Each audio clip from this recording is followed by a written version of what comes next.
ত্রিপুরার রাজনৈতিক মানচিত্রে এক বিরল ও জটিল সমীকরণ তৈরি হয়েছে এবারের এডিসি নির্বাচনকে ঘিরে। রাজ্যে ক্ষমতাসীন জোটের শরিক হওয়া সত্ত্বেও তিপ্রামথা ও বিজেপির মধ্যে নির্বাচন পূর্ব আসন সমঝোতা না হওয়ায় তৈরি হয়েছে অনিশ্চয়তা ও কৌতূহল। বিষয়টি আরও তাৎপর্যপূর্ণ কারণ বিধানসভায় এই দুই দলের জোট অটুট থাকলেও পাহাড়ের রাজনীতিতে মুখোমুখি অবস্থানে দাঁড়িয়ে আছে এই দুই দল। গত এক বছরে পাহাড় দখলকে কেন্দ্র করে বিজেপি ও তিপ্রামথার মধ্যে ক্রমশ তীব্র হয়েছে দ্বন্দ্ব। কেন্দ্র ও রাজ্যে ক্ষমতায় থাকা বিজেপি জনজাতি এলাকায় নিজেদের প্রভাব বাড়াতে আগ্রহী হলেও সেই জায়গা ছাড়তে নারাজ তিপ্রামথা। ফলে কখনো সংঘর্ষ, কখনো আইনি লড়াইয়ের রূপ নিয়েছে রাজনৈতিক সংঘাত।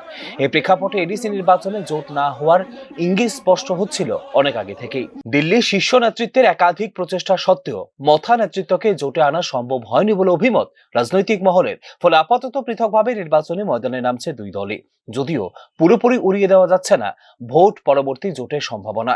এদিকে বিজেপির আরেক শরিক আইপিএফটিও আলাদা পথে হেঁটে ৯টি আসনে প্রার্থী ঘোষণা করেছে, যা আরও স্পষ্ট করেছে জোট রাজনীতির বিভাজনকে।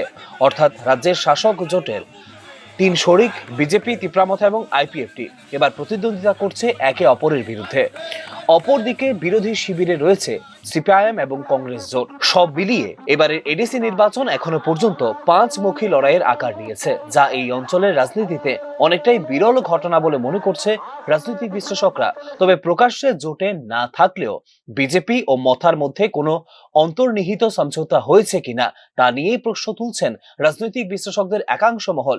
বিশেষ করে অতীতে নির্বাচনে মথার কৌশলগত অবস্থান বিজেপিকে সুবিধা করে দিয়েছিল, আর এই নজির থেকে উস্কে উঠছে এই জল্পনা। সব মিলিয়ে মনোনয়ন প্রত্যাহারের সময়সীমা পেরোনোর পর যদি এই সমীকরণ অপরিবর্তিত থাকে এবং সব দল আলাদা লড়াইয়ে অবতীর্ণ হয়, তাহলে এবারের এডিসি নির্বাচন হতে চলেছে অত্যন্ত প্রতিদ্বন্দ্বিতাপূর্ণ ও চমকপ্রদ। এই ক্ষেত্রে উড়িয়ে দেওয়া যাচ্ছে না নির্বাচনী ফলাফলে বড় ধরনের অঘটন বা সমীকরণ পরিবর্তনের সম্ভাবনাও। Bureau report, news now.